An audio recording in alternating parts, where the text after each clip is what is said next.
국회로 가보겠습니다. 윤석열 대통령 취임 100일에 대한 여야의 평가는 서로 다를 것 같습니다. 정치권의 분위기는 어떤지 취재기자 연결해서 자세히 들어보겠습니다. 구하림 기자. 네, 우선 국민의힘은 차분한 분위기 속에서 윤석열 대통령의 취임 100일 기자회견을 지켜봤습니다. 비대위 전환이라는 혼란기 속에 취임 100일을 맞았고 또 지금 여론조사상 현 정부에 대한 긍정평가가 그렇게 높지는 않은 상황인 만큼 섣불리 공식 입장을 내기보다는 앞으로 분발하자는 기류입니다.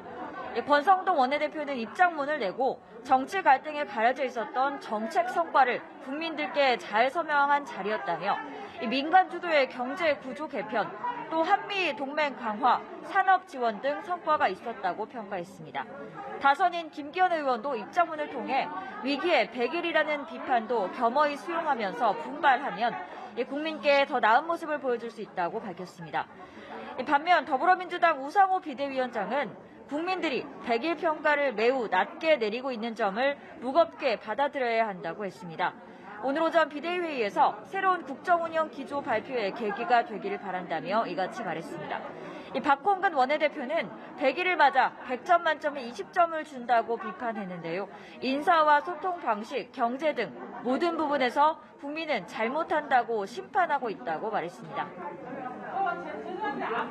일단 국민의힘은 우여곡절 끝에 비대위 체제를 갖췄습니다. 여기에 반발하고 있는 이준석 전 대표 오늘 법정으로 간다고요?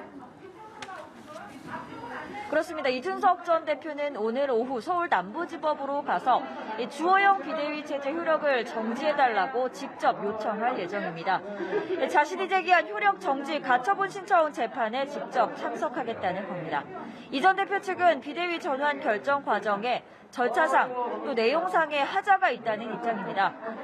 반면 이와 관련해 주호영 비대위원장은 오늘 오전 출근길에서 당 법률지원단 검토 결과 이 절차에 문제가 없다는 결론이 나왔다고 말했습니다.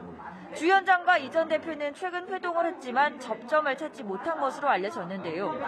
주 위원장은 회동 사실에 대해서는 확인해 줄 수 없다며 답변을 피했습니다. 첫 신문일인 오늘 법원의 판단이 나올 가능성도 있는 만큼 정치권의 이목이 집중되고 있습니다. 네, 이번엔 더불어민주당 상황도 알아보겠습니다. 전당대회를 앞두고 당원 개정 문제가 화두인데 오늘은 최종적으로 결정이 됩니까? 네, 일단 이 당원 개정 문제를 논의하는 민주당 비대위회의 아직까지도 진행되고 있습니다. 오늘 결론이 나올지 아니면 한 차례 더 미뤄질지는 아직까지도 미지수입니다. 이재명 의원이 대표가 될 확률이 큰 상황에서 당원을 바꾸면 이재명 방탄용 당원 개정 아니냐는 비판이 나올 수밖에 없어서 당 내부의 반발이 거센 상황입니다. 키를 준 건 의결권을 가진 비대위원들인데요.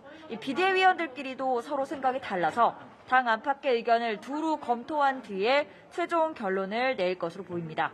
당사자인 이재명 의원은 기소가 아니라 유죄 판결이 나왔을 때 직무를 정지하는 게 바람직하다고 공개적으로 밝힌 바 있는데요. 당원을 바꾸든 안 바꾸든 당분간은 여진이 이어질 것으로 전망됩니다. 지금까지 국회에서 전해드렸습니다.